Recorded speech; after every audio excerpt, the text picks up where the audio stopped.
ہاں آپ مجھ سے پوچھتے ہیں میرے باپ نے میرا نام زریس کیوں رکھا ہے، آپ بتائیے آپ کا نام جعفر کیوں رکھا ہے؟ کہا سن، تیرا نام رکھا گیا جہالت کی بنیاد پر، ہمارا نام رکھا گیا علم کی بنیاد پر۔ تیرا نام زریس اس لیے ہے کیونکہ شیطان کے بیٹے کا نام زریس ہے۔ میرا نام جعفر اس لیے ہے کیونکہ جعفر جنت کی نہروں میں سے ایک نام ہے۔ آپ کہیں گے یہ کیا بات ہوئی؟ ارے کیا نہروں پر بھی انسانوں کے نام ہوتے ہیں؟ تو آیت بھول گئے آپ، مرج البحرین یلتقیان، جب دو دریا ملتے ہیں، ایک دریا علی ہے دوسرا فاطمہ زہرا، دوسری فاطمہ زہرا۔ یہ ہے جعفر کی شان۔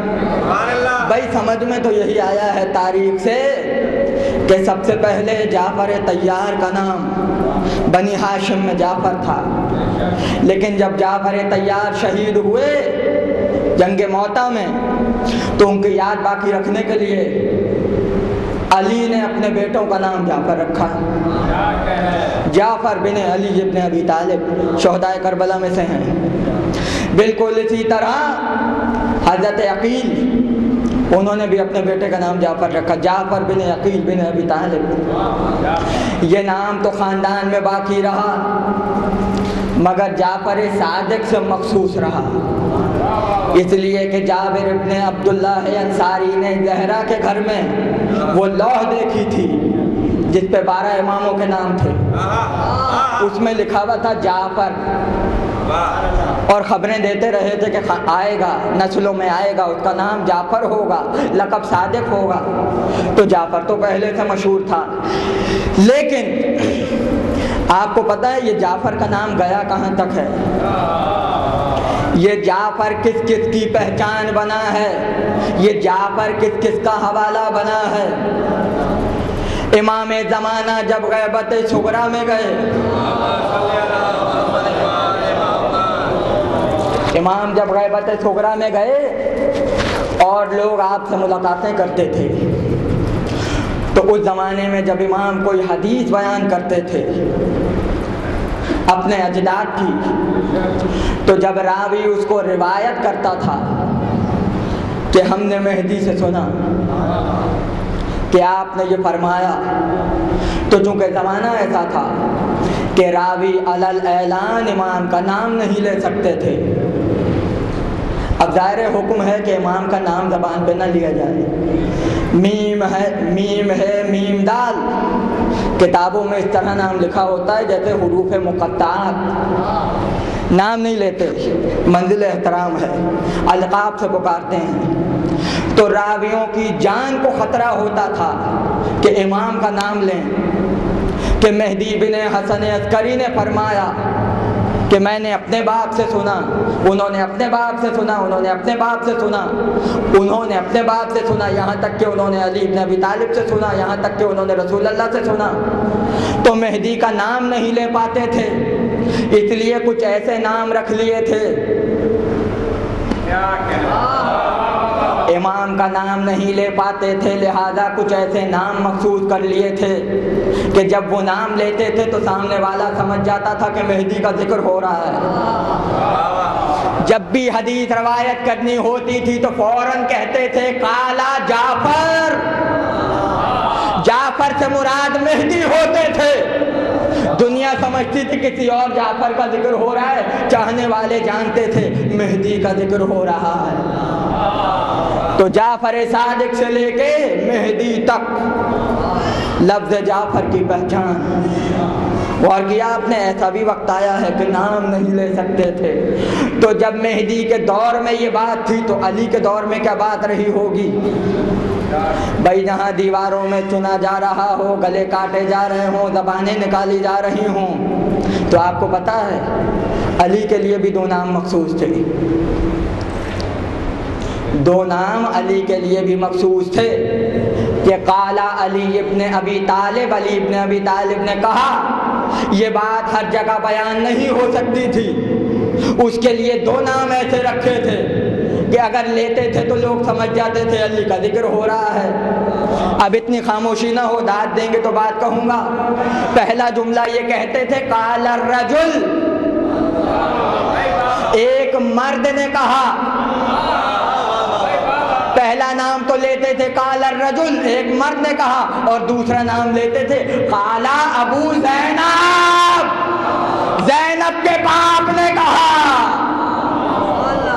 کہاں کہاں پہچان بنی، ناموں کی کہاں کہاں پہچان بنی۔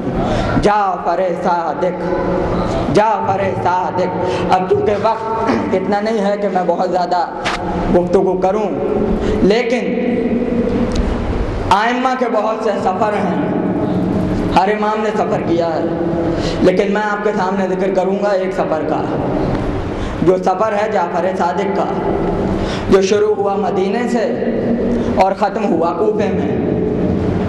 جعفر صادق کا دور وہ ہے کہ جب بنو امیہ کی حکومت ختم ہو رہی تھی اور بنو عباس کی حکومت آ رہی تھی۔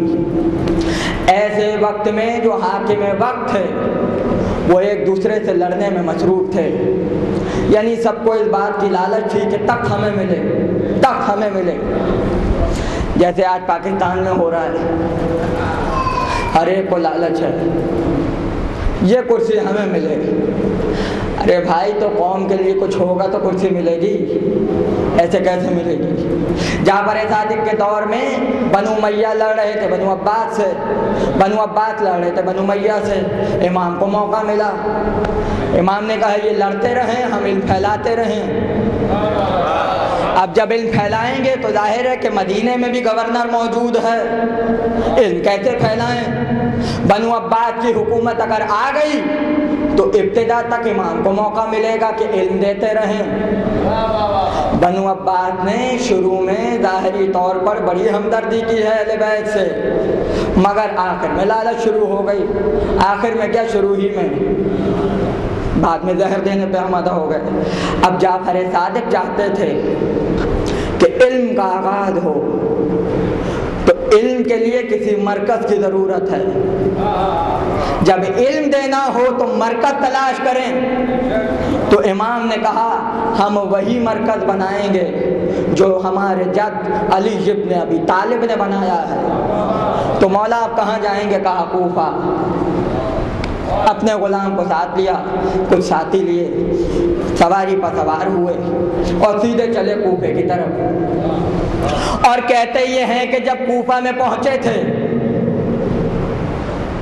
تو بہت سے لوگوں نے چاہا ہمارے یہاں قیام کریں، ہمارے یہاں رکیں، ہمارے یہاں رکیں، مگر امام نے کہا میں کسی جگہ کو مرکز نہیں بناؤں گا، میں اسی جگہ کو مرکز بناؤں گا جہاں میرے جد کا مصلی ہوتا تھا۔ ارے علی کا مصلی بھی دین کی درسگاہ ہے، دین کی درسگاہ ہے۔ کوفے پہنچے اور جب علم کا آغاز شروع کیا امام نے، تو کہتے ہیں کہ 3 برس تک کوفے میں رہے۔ اب اتنی خاموشی سے لوگ سن رہے ہیں کہ جیسے کوفے کا نام سنا ہی نہیں کسی نے۔ چلیے میں یہی بتا دیتا ہوں کہ کوفہ کیوں آئے اور علی نے کوفے کو مرکز کیوں بنایا۔ اب بھائی یہ کاروان ذوالفقار کی مجلس ہو رہی ہے اور یہ قافلے لے جاتے رہتے ہیں کوفے میں، اور میں بھی جب پہلی بار زیارات پر گیا ہوں تو انہی کے ساتھ گیا ہوں۔ مسجد کوفہ میں جو صحن ہے اس کے درمیان میں ایک کنواں ہے۔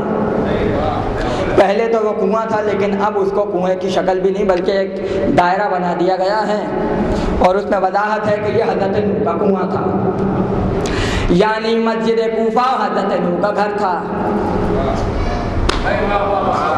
اور مسجد کوفہ کا صحن نوح کے گھر کا صحن تھا۔ اس صحن میں تندور تھا، اسی تندور سے طوفان نوح کا آغاز ہوا۔ جب آغاز ہوا تو نوح کی کشتی کوفے سے چلی، اور کشتی نوح کے لیے نبی نے کہا کہ میرے اہل بیت کی مثال کشتی نوح کی ہے، جس کو نجات پانی ہو وہ اس کشتی میں آئے۔ نجات کی کشتی کوفے سے چلی ہے۔ اب سمجھ میں آئے علی نے کوفے کو مرکز کیوں بنایا ہے۔ بنو امیہ کو لالچ سے حکومت ہمیں ملے، بنو عباس کو لالچ سے حکومت ہمیں ملے۔ جعفر صادق کہہ رہے تھے یہ حکومت کی لالچ کرتے رہے، جس کو نجات چاہیے وہ کوفہ آ جائے، اس لیے کہ نجات کا سفینہ کوفے میں آ چکا ہے۔ اسی صحن میں مقام جعفر صادق ہے، جہاں پر بیٹھ کے درس دیا کرتے تھے، علم کے دریا بہایا کرتے تھے۔ نوح کے گھر کو اللہ نے مسجد بنا دیا۔ کچھ ایسے بھی لوگ ہیں جن کے گھروں کو اللہ مسجد بنا دیتا ہے۔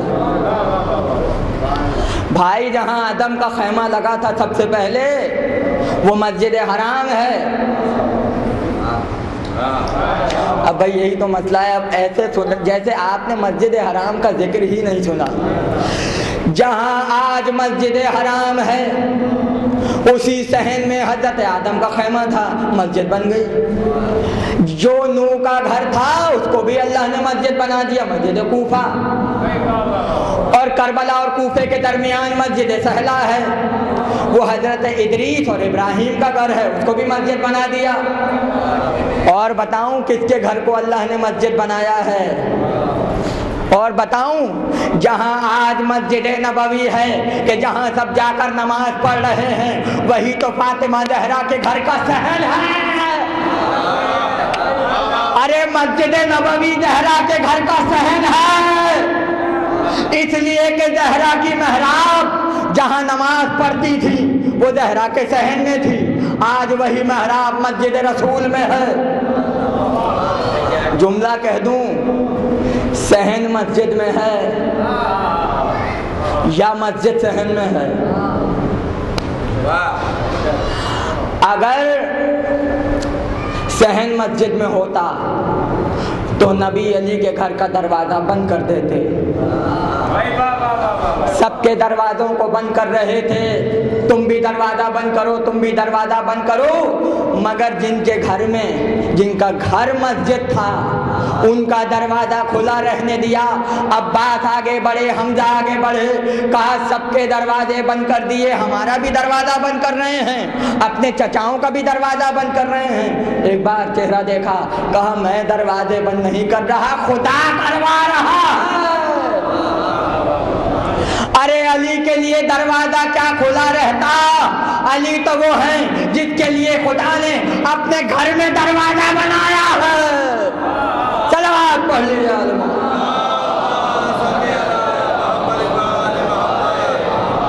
کوفے کو مرکز بنا رہے تھے جعفر صادق۔ لوگ دیکھتے تھے جب 5 وقت کی نماز ہوتی ہے، ہر نماز میں جعفر صادق نظر آتے ہیں، فجر کی نماز میں نظر نہیں آتے۔ غور ہی نہیں کیا آپ نے؟ ظہر کی نماز ہے، عصر کی نماز ہے، مغرب کی نماز ہے، عشاء کی نماز ہے، جعفر صادق سامنے، فجر کی نماز میں نظر ہی نہیں آتے۔ 3 سال گزار چکے، کوفے میں 3 سال گزار چکے، 3 سال تک فجر کی نماز مسجد کوفہ میں نظر نہیں آتے تھے، نہیں پڑھی مسجد کوفہ میں۔ 3 برس بھی اس لیے رہے کیونکہ علی بھی 3 برس کوفے میں رہے، اس لیے جعفر بھی 3 برس کوفے میں رہے۔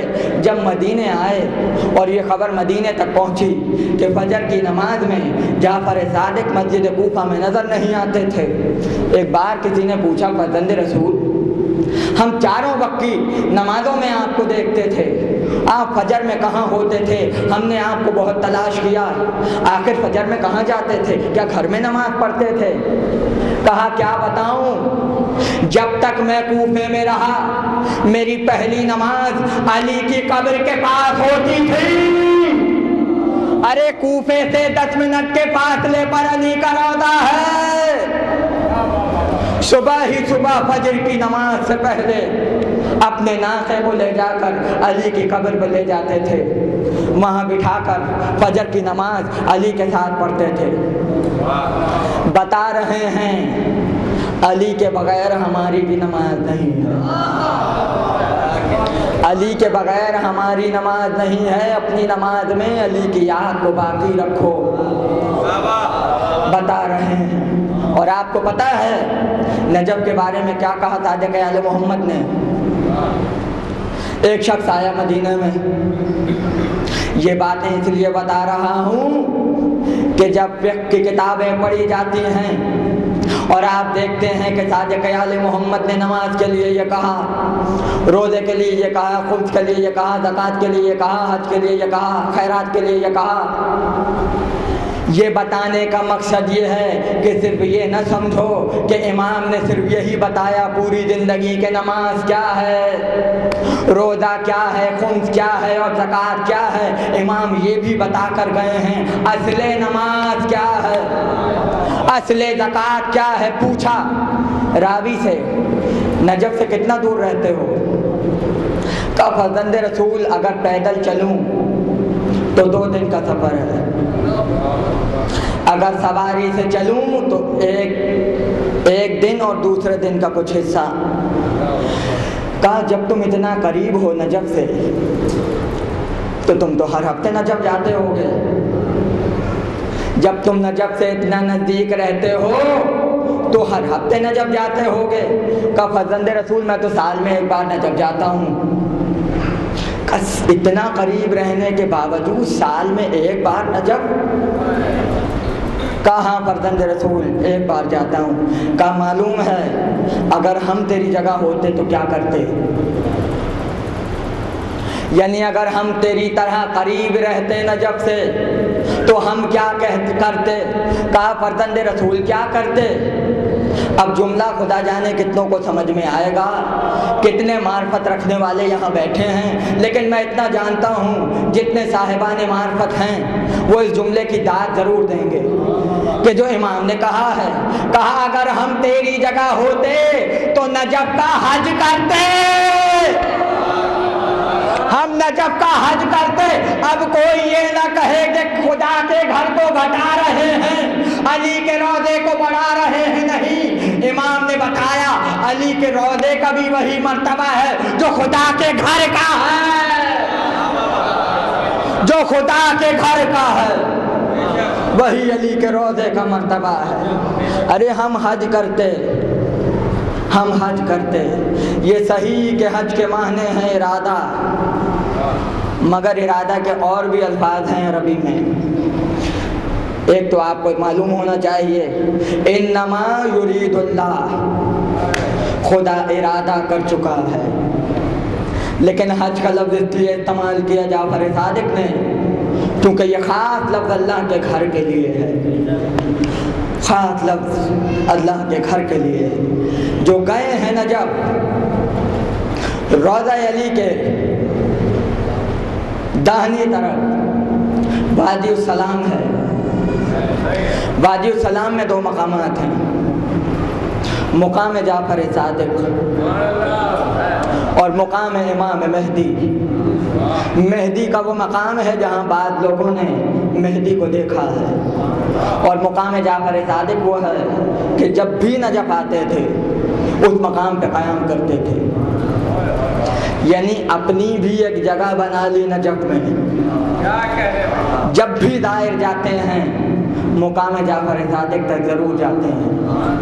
اس لیے کہ لطف کیسے آئے نجف کا آپ کو پتا ہے. ایک ہی نجف میں علی کی بھی زیارت ہے، امام زین العابدین کی بھی زیارت ہے، صادق آل محمد کی بھی زیارت ہے، اور خدا جانے کتنی زیارتیں ہوں گی جو معلوم ہی نہیں ہیں، جو محفوظ ہو سکی وہ سامنے ہیں. یہ ہے سرزمین نجف کے معجزات. اور یہ گفتگو تو ایک طرف، آپ کو پتا ہے جب سورج نکلتا ہے نجف کا تو پہلی کرن علی کی دری پہ پڑتی ہے،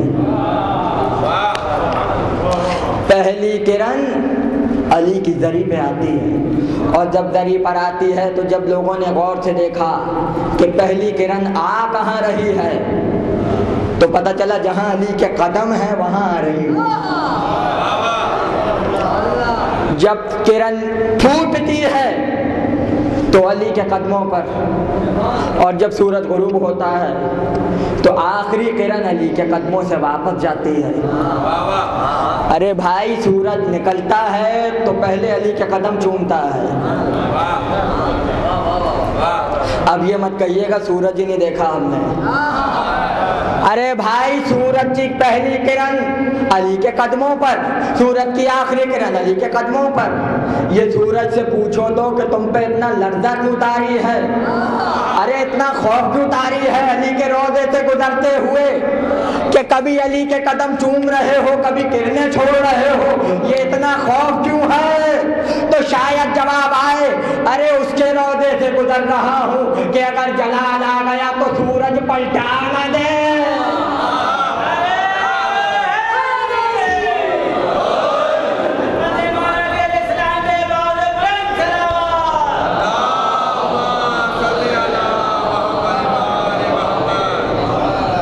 خورشید سر شام کہاں جاتا ہے، روشن ہے دبیر پہ جہاں جاتا ہے، مغرب ہی کی جانب تو ہے قبر حیدر، یہ شمع جلانے کو وہاں جاتا ہے. جب شمع جلانے کے لیے سورج چاہیے ہو تو شمع کیا ہوگی بھائی؟ جب چراغ جلاتے ہیں تو اتنی سی ماچس چاہیے ہوتی ہے، جب جلانے کے لیے اتنا بڑا سورج ہے تو پھر شمع کیا ہے؟ اور جب شمع یہ ہے تو جس کی قبر پہ جل رہی ہے وہ کیا ہے؟ مگر ایک بات تو ایسی کہے گا کہ میں حیران ہوں، جب بدلے ابو تراب ہو جاتا ہے دبیر، ذہن میں آ گئی جو بھائی تو سنا رہا ہوں، سنانی نہیں تھی. جب بدلے ابو تراب ہو جاتا ہے ظاہر کا گناہ ثواب ہو جاتا ہے، ظاہر کا گناہ ثواب ہو جاتا ہے. جلتا ہے جو شب کو قبر حیدر پہ چراغ، وہ صبح کو آفتاب ہو جاتا ہے. جلتا ہے جو شب کو قبر حیدر پہ چراغ، وہ صبح کو آفتاب ہو جاتا ہے. صادق آل محمد ہی نے بتایا ہے کہ جو در نجف کی انگوٹھی پہنے اسے 50,000 سال کی عبادت کا ثواب ملے گا. جعفر صادق نجف کی اہمیت بتا رہے ہیں، در نجف پہنو شیعوں تاکہ 50,000 سال کی عبادت کا ثواب ملے. تو بھائی یہ در نجف ہے کیا؟ ایک پانی کی بوند گری تو در نجف بن گیا. زمین علی کی ہے، جب پانی علی کی زمین پر در بنے اور کسی کے پاس ہو تب تو 50,000 سال کی عبادت کا ثواب ملے. ارے جس کا دل علی کی انگوٹھی کا نگینہ بن جائے وہ کیا ہوگا؟ صلوات پڑھ لیجیے.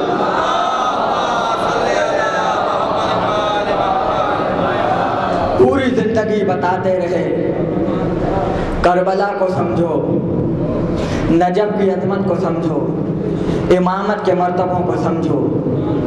ایک چاہنے والا آیا ملنے کے لیے، جب ملنے کے لیے آیا وہ کہتا ہے امام حجرے میں گئے، ایک کتاب نکال کے لائے، زرد رنگ کے کپڑے میں وہ کتاب لپٹی ہوئی تھی اور ضخامت میں اتنی تھی کہ جب اس زمانے میں قرآن لکھے گئے تھے اس سے بھی دونی تھی. اب ظاہر ہے اگر میں کہوں کہ اس زمانے میں قرآن لکھے گئے تھے آپ کا تصور جائے گا اس قرآن پر جو مسجد میں رکھا ہے.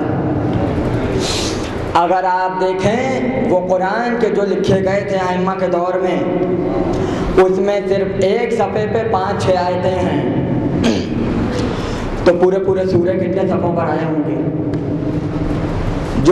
جو رکھے ہیں میوزیم میں، جو مولا علی کے ہاتھ کا لکھا ہوا قرآن ہے ایران میں، اور امام جعفر صادق کے ہاتھ کا لکھا ہوا قرآن بھی ہے، اور امام رضا کے ہاتھ کا لکھا ہوا قرآن بھی ہے، امام حسن حسین سب اماموں کے ہاتھ کا لکھا ہوا قرآن ہے. اب بھئی یہ بحث آ گئی تو ایک جملہ کہہ دوں میں، آیا ہے ذہن میں تو کہہ رہا ہوں. آپ کو معلوم ہے آج کس کس کی تاریخ شہادت ہے؟ مشہور تو یہی ہے کہ جعفر صادق، لیکن حضرت حمزہ کا بھی ذکر ملتا ہے کہ آج شہید ہوئے. لیکن ایک اور نام ہے جو ایران گئے ہیں، وہ تہران میں شاہ عبدالعظیم کے روضے پہ گئے ہوں گے. گئے ہیں یا نہیں گئے؟ بھائی جواب دیجئے، گئے ہیں یا نہیں گئے؟ شاہ عبدالعظیم کے روضے پر جو گیا ہے وہ جان لے، اور جو نہیں گیا ہے وہ بھی جان لے، ان کی بھی تاریخ شہادت آج ہے. اب آپ کہیں گے کہ جب آپ کو پتہ ہے کہ آج شاہ عبدالعظیم کی بھی تاریخ شہادت ہے تو آپ ذکر کیوں نہیں کرتے تاکہ لوگوں کو پتہ چلے؟ تو بھائی مجھے آپ معاف کیجئے، میں یہ تو بتا سکتا ہوں کہ آج ان کی بھی تاریخ ہے، لیکن ذکر اس لیے نہیں کروں گا کیونکہ جعفر صادق کی شہادت ہے۔ جب معصوم سامنے ہو تو منزل احترام یہ ہے کہ امام زیادہ ہی کیوں نہ ہو، اس کا بھی ذکر احتراماً نہیں ہوتا۔ ہم تو شاہ عبدالعظیم کے ذکر کو روک کے بیٹھے ہوئے ہیں، آپ امام جعفر صادق کے سامنے ابو حنیفہ کو لا رہے ہیں۔ جملہ اس لیے کہا ہے کہ جتنے امام ہمارے ہیں سب کے ہاتھوں کے لکھے ہوئے قرآن میوزیم میں ہیں، ابو حنیفہ کا قرآن نہیں ہے، احمد ابن حنبل کا قرآن نہیں ہے، امام شافعی کا قرآن نہیں ہے۔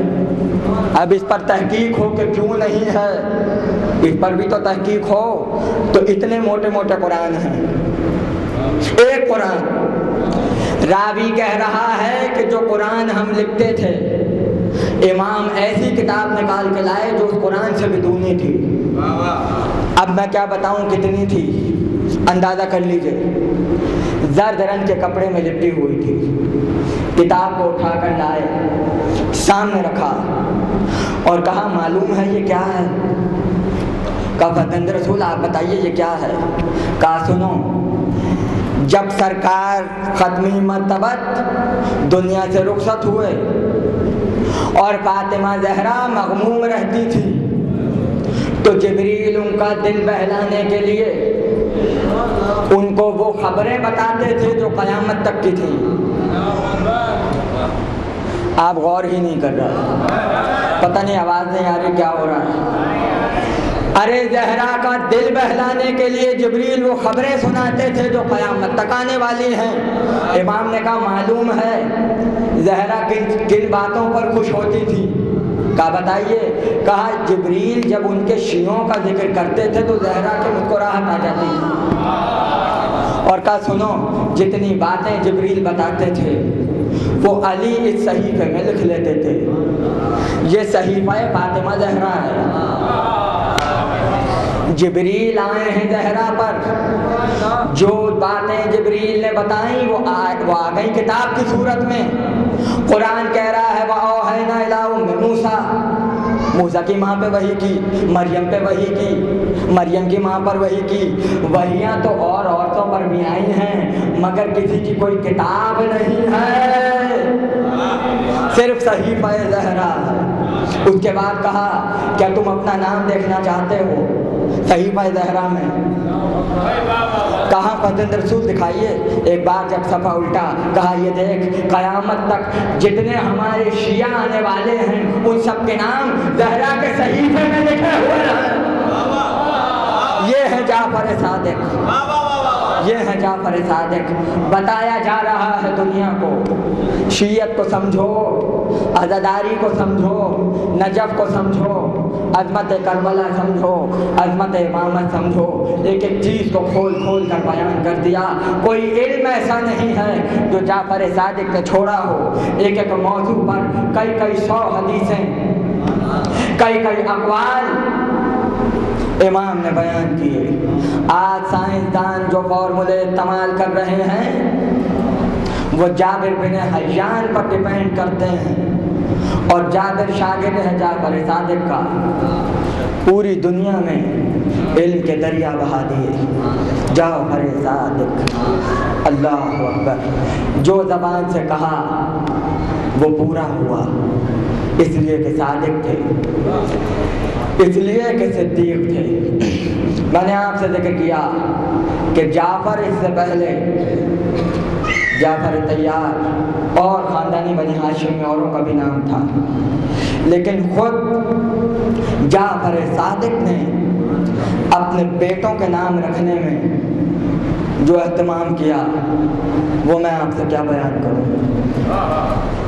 آ تو گیا ہوں مصائب کی طرف، لیکن ایک بات اور کہہ دوں کہ جتنے ائمہ ہیں سب کے بیٹوں کے نام دیکھ لیجئے، یا تو نبیوں کے ناموں پر ہوں گے یا خاندان بنی ہاشم میں کسی نہ کسی شخصیت کے نام پہ ہوں گے، جا کے دیکھ لیجیے گا۔ اور اس کی وجہ یہ ہے کہ ان سب کے نام قرآن میں ہیں، داؤد، اسحاق، سلیمان، یوسف، یہ سارے انبیاءوں کے نام جو قرآن میں ہیں وہ اماموں کے بیٹوں میں ملیں گے۔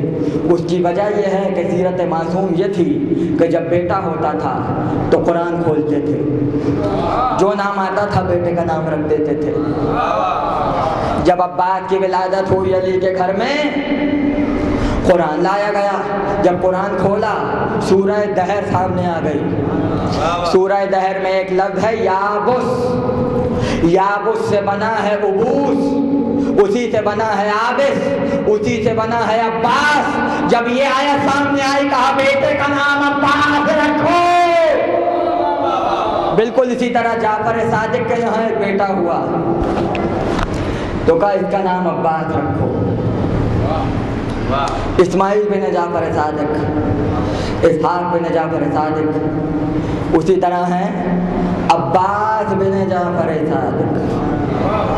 موسی کاظم کے بھی ایک بیٹے کا نام عباس تھا۔ معلوم ہے یہ نام کیوں رکھے؟ یہ نام اس لیے رکھے کہ جب پکارتے تھے،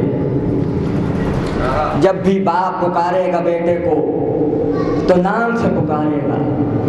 جب پکارتے ہوں گے عباس تو جعفر صادق کے گھر میں عباس عباس، گویا بیٹوں کے نام ایسے رکھے کہ گھر میں عزاداری رہے، گھر میں عزاداری رہے۔ جب بھی بیٹے کو پکاریں تو بیٹے کو پکارنے سے یاد کربلا تک پہنچے، عباس عباس۔ ایک دفعہ جعفر صادق کی محفل میں